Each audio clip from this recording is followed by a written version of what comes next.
L'Oréal qui est dans une configuration différente, mais un peu similaire du fait que eh bien, le titre soit peut-être sorti d'une phase de consolidation qui l'a amené à rebondir sur un support.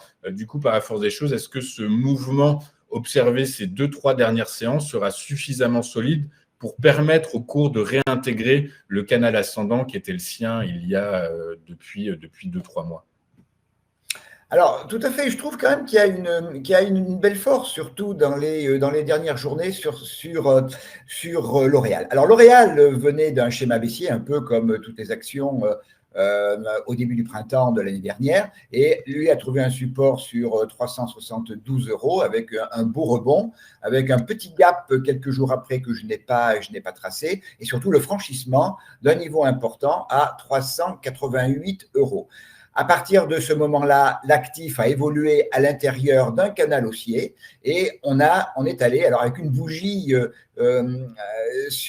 autour du 20 décembre, une bougie tout à fait étonnante, puisque c'est un doji qui va du haut au bas du canal. Ça, c'est quelque chose de pas fréquent et qui marque en toute cette cause une indécision. Et effectivement, ce niveau de 453 € en clôture quotidienne, eh bien, n'a pas réussi à être franchi.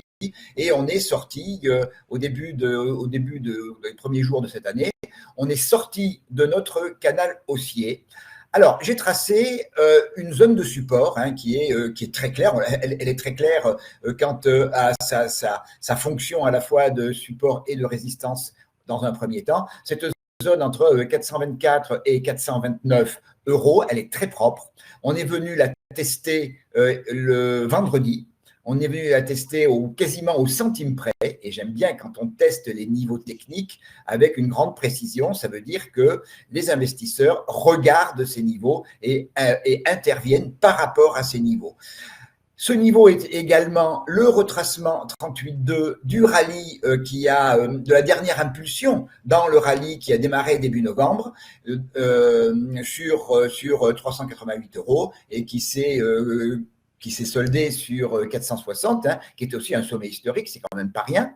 Donc, on s'est arrêté en clôture vendredi et on a ouvert lundi très proprement sur le retracement 38,2 et on a refranchi la moyenne mobile exponentielle 34 qui avait été résistance pendant la période baissière, qui avait été support, qui avait été cassé pendant finalement deux séances, même pas une séance, elle est cassée une séance, donc on l'a repris. Donc là, le cheminement haussier est en train de reprendre. J'aime bien également, comme pour Saint-Gobain, j'aime bien en un sens la bougie d'hier, qui, si elle avait été en bas de tendance, aurait été assimilée à un marteau. Ce n'en est pas un, puisqu'on n'est pas en bas de tendance, mais c'est la mèche basse qui montre que ce niveau de 38,2, cette zone de 38,2 est âprement défendu par les acheteurs, et ça me donne tout à fait la possibilité de repartir vers le haut en direction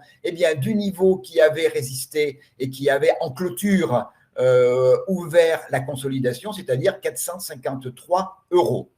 Au-dessus, j'ai le sommet historique qui avait été subrepticement touché à 360 € à la mi-décembre. Et puis, au-dessus, j'ai mes extensions de Fibonacci à 473, 485 et 500 €. On n'en est pas là. Clairement, si la zone de support 424-429 était cassée en clôture quotidienne, donc tout ce schéma, il faudrait l'oublier et regarder plutôt vers 411 et 388 €.